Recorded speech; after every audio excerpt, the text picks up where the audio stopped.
Welcome to my family room.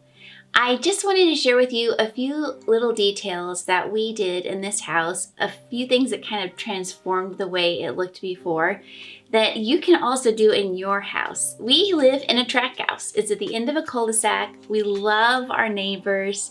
We love the people that we've ended up next to. I wouldn't change anything except that the light in here was terrible. It was really dark and dreary, and I think you've probably figured out by now that that does not work with my personality. So since my husband, who I refer to as the handsome husband in social media, is a glass guy, I asked him if he would please put windows on either side of the fireplace. And he graciously consented.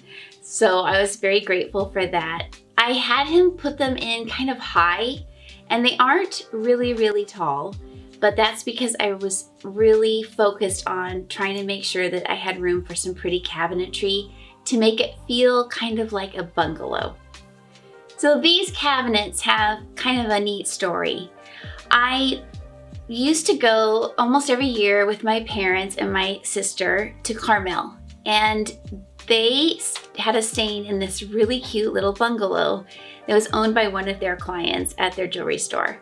They had the cutest setup in the family room, and I loved it even as a little girl. I think the last time I stayed there was probably 10. And it was a fireplace with a pretty mantle, not a huge deal, and it was flanked in old-fashioned cabinets.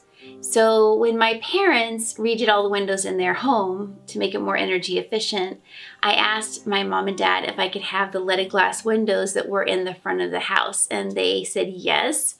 So then I had my cabinet guy use those windows as the cabinet door. We just trimmed them out to match the rest of the cabinetry in the house. And then my electrician came in and he put LED tape lighting in on dimmers. Not all LED tape light can be dimmed, so you want to make sure before you purchase it to make sure they're dimmable. But I just love it. To me, it just reminds me of a really fond memory in childhood, and it houses a really special collection. So this collection started when I was also very young. My parents had their jewelry store, and right next door was Country Living, now known as Fleur de Lis in Modesto. And Ruthie and Eleanor Colombo ran it together, two sisters.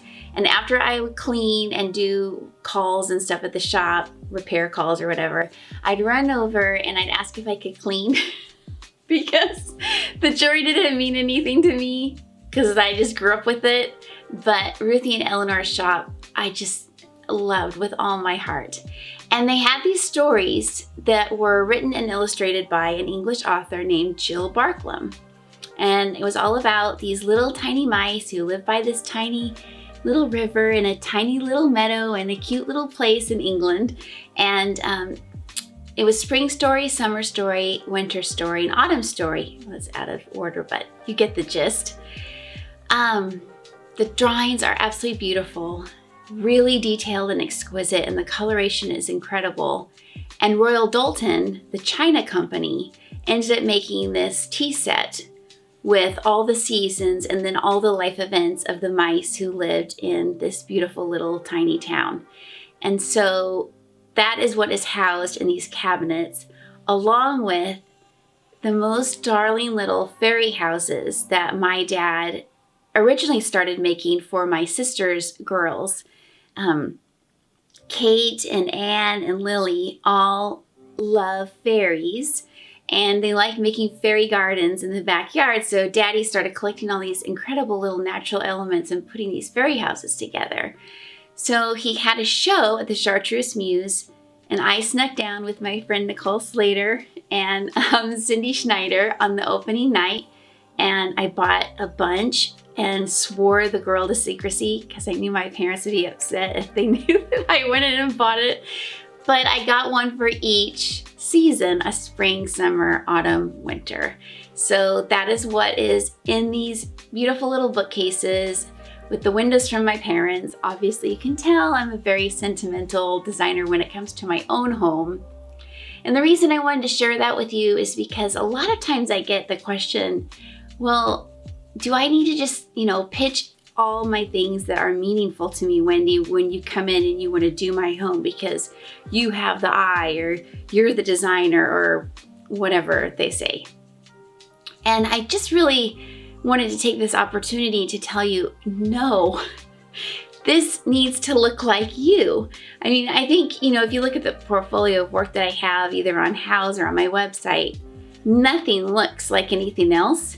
And this certainly doesn't look like anything that's up on the portfolio either. It's just important to me that your space reflect what you love and the collections that you have and the things that interest you.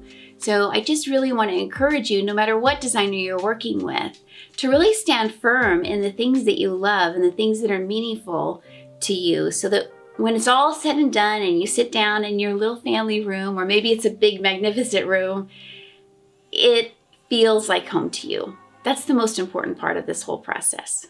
Something else that I love in this room is the wall of artwork. The TV is visible in my house. It's a TV. I didn't want to go to a lot of effort or expense to put it away, but that wall is also sort of an art gallery wall, and there are some very special pieces on there.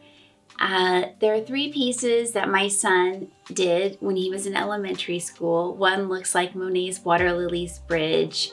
There's a poppy, there's an abstract, and I just love that. I love his things. I really encourage parents to frame their children's artwork and put it up on the wall so that their children feel like they produce worthy art expressions. I think that that's really great for their self-esteem.